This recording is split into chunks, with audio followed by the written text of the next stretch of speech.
Google සමගම නිර්මාණය කරන පිරිසිදුම Android එක කියන්නේ pure Android OS එකත් එක්ක එන සුපිරිම ස්මාර්ට්ෆෝන් එකක් තමයි Google Pixel 4a කියන්නේ. ඉතින් මේ ෆෝන් එකේ කිසිම ඇඩ් එකක් ප්ලේ වෙන්නේ නැහැ. කිසිම කරදරයක් නැතුව ඔයාලට ගොඩක් හොඳට අප්ඩේට් ගන්නත් පුළුවන් ඉස්සරහට. ඉතින් අවුරුදු ගාණක් යනකම් අප්ඩේට් එහෙමත් හම්බ වෙනවා. ඉතින් මෙන්න මේ ෆෝන් එක තමයි අද මම රිවිව් කරන්න යන්නේ. ඒ වගේම ක්වික් අප්ඩේට් එකක් දෙන්නම් ඔයාලට මේකේ කැමරාව කොහොමද, ඒ වගේම මේකේ performance කොහොමද, මෙන්න මේ වගේ දේවල් ගැන. එහෙනම් අපි වැඩි කතා කර ඉන්නේ නැතුව යමු ඉක්මනට වීඩියෝ එකට ගිහිල්ලා අන්බොක්ස් කරලා බලමු මේ ෆෝන් එකත් එක්ක අපිට හම්බ වෙන්නේ මොන වගේ දේවල්ද, ඒ වගේම මේකේ මිල කොහොමද, මෙන්න මේ වගේ දේවල් අපි ඉස්සරහට කතා කරනවා. එහෙනම් ටක් ගාලා යමු වීඩියෝ එකට. ඔයා තාම මගේ channel එක subscribe කරලා නැත්නම් දැන්ම subscribe කරලා bell icon එක click කරලා තියාගන්න. මේ වගේ සුපිරිම වීඩියෝස් ඉස්සරහට බලා ගන්න කැමති නම් අනිවාර්යෙන්ම subscribe කරන්න. එහෙනම් අපි යමු වීඩියෝ එකට.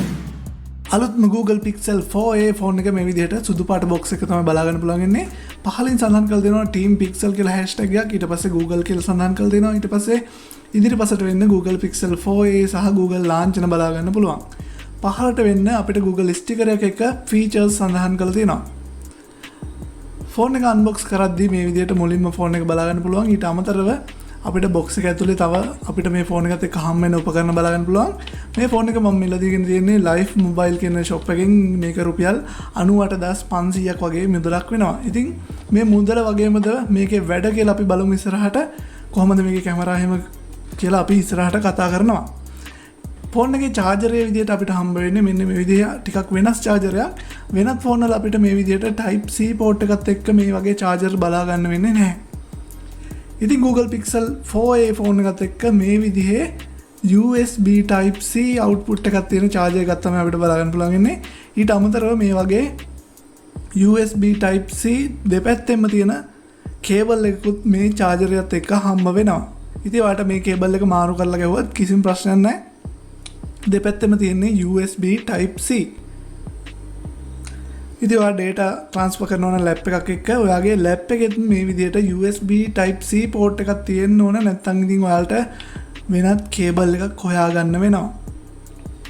ඊට අමතරව මේ ෆෝන් එකත් එක්ක අපිට හම්බ වෙනවා USB Type C OTG adapter එකක්. ඉතින් මේකෙන් ඔයාගේ pen drive එකක් එහෙම මේ ෆෝන් එකත් එක්ක connect කරලා pen එකේ තියෙන දේවල් ෆෝන් එකට copy කරගන්න පුළුවන්. ඊට පස්සේ ෆෝන් එකේ තියෙන ඒවා pen එකට copy කරගන්න පුළුවන්. මෙන්න මේ වගේ pen එකට අමතරව ඔයාලට ඕන නම් mouse ඊට පස්සේ keyboard වගේ දේවල් සම්බන්ධ කරගැනීමේ හැකියාවකුත් තියෙනවා. ඉතින් ඔයාලා මේ වෙනකොටත් දන්න ඇති OTG පාසුකම ගැන. දැන් නැත්තම් පහලින් කමෙන්ට් කරන්න මම වෙනම වීඩියෝ එකක් අරගෙන එන්නම් ඔයාලා වෙනුවෙන්. ෆෝන් එකේ ඉදිරිපස අපිට ඔය ඩිස්ප්ලේ එකේ උඩම බලා ගන්න පුළුවන් selfie කැමරා එක. ඉතින් මේ ෆෝන් එකත් එක්ක එන්නේ මෙගාපික්සල් 8ක selfie කැමරා එකක්. ගොඩක් හොඳ quality පටව ගන්න පුළුවන් මේ කැමරාවෙමුත්. ඒ වගේම තමයි ගොඩක් හොඳ ඩිස්ප්ලේ එකක් ඇවිල්ලා දෙනවා. OLED ඩිස්ප්ලේ එකක් HDR පහසුකමත් එක්ක Gorilla Glass 3 protection එකත් එක්ක. ඉතින් මේ ඩිස්ප්ලේ එකත් ගොඩක් හොඳ ඩිස්ප්ලේ එකක්. always on ඩිස්ප්ලේ එකක්. මේ ඩිස්ප්ලේ එකෙමුත් ඔයාලට ගොඩක් outdoor වලදී අවුව තියෙන වෙලාවක ෆෝන් එකේ තියෙන දේවල් ගොඩක් පහසුවෙන් බලා ගන්න පුළුවන්. brightness එහෙම ගොඩක් හොඳට තියෙනවා. ඊට අමතරව ඔයාට මේ ෆෝන් එකේ වටපිටාව බැලුවොත් එහෙම, ඒ කියන්නේ back side එක එහෙම බැලුවොත් එහෙම ගොඩක් හොඳ matte finish එකක් තමයි බලා ගන්න පුළුවන් ඉන්නේ. fingerprint හිටින්නේ නැහැ. අපිට වෙනත් glossy finish එකක් තියෙන ෆෝන් වල වගේ. ඒ වගේම තමයි stereo speaker set එකක් තියෙන හින්දා ඔයාට ගොඩක් හොඳ sound experience එකකුත් ගන්න පුළුවන්. ඒ වගේම තමයි මේකේ software ගැන කතා කරනවා නම් ගොඩක් සරල interface එකක් තියෙන්නේ. අත්‍යවශ්‍යම Google apps කීපයක් පමණයි මේකේ ඇතුළත් කරලා ඒවල තියෙන්නේ. Google Cam එහෙමත් අපිට මේ ෆෝන් එකේ බලා ගන්න පුළුවන් මේ ප්‍රධාන කැමරාව විදිහට. ඉතින් මේ Google Cam එක හින්දාම අපිට ගොඩක් හොඳ quality photos ගන්න පුළුවන් මේ ෆෝන් එකෙන්. අපි ඉස්සරහට ඒ ගැන කතා කරනවා. ඒ වගේම තමයි මේකේ කැමරා සාම්පල් එහෙමත් ඉස්සරහට තියෙනවා. ඉතින් වීඩියෝ එක අන්තිම වෙනකම් බලන්න skip කරන්න නැතුව. මෙන්න මේ විදිහට තමයි මේකේ software අත්දැකීම බලා ගන්න පුළුවන් වෙන්නේ. ෆෝන් එකේ storage එක පැත්තට හැරුණොත් එහෙම අපිට මේ ෆෝන් එකේ 128GB storage එකක් එක්ක ගන්න පුළුවන්. SD card support කරන්නේ නැහැ. ඒ වගේම තමයි මේකේ OS එකට GB 15ක් විතර වැය වෙනවා. ඉතින් ඉතිරි ටික තමයි අපිට අපේ වැඩවලට පාවිච්චි කරන්න පුළුවන් වෙන්නේ. RAM එක ගැන කතා කරොත් 6GB RAM එකත් එක්ක ඔයාට මේ ෆෝන් එක මිලදී ගන්න පුළුවන්. ඒ වගේම තමයි ෆෝන් එකේ බැටරිය විදිහට අපිට milliamp hour 3140ක බැටරියක් බලා ගන්න පුළුවන්.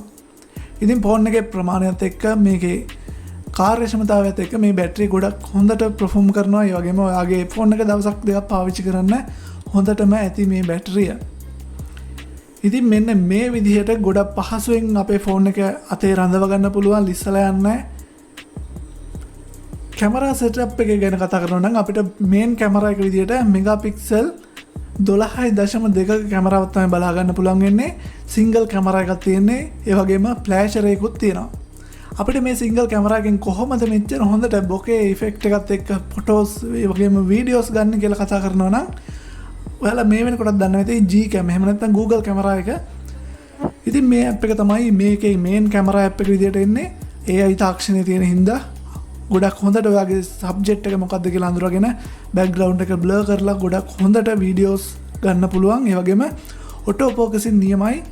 මම දැන් ඔයාලට පෙන්නපු වීඩියෝ එකෙත් ඔටෝ ෆෝකසින් එහෙම ඔක්කොම මැනුවල් හදලා නෙමෙයි ඔටෝමැටික්ම හැදෙන විදිහ.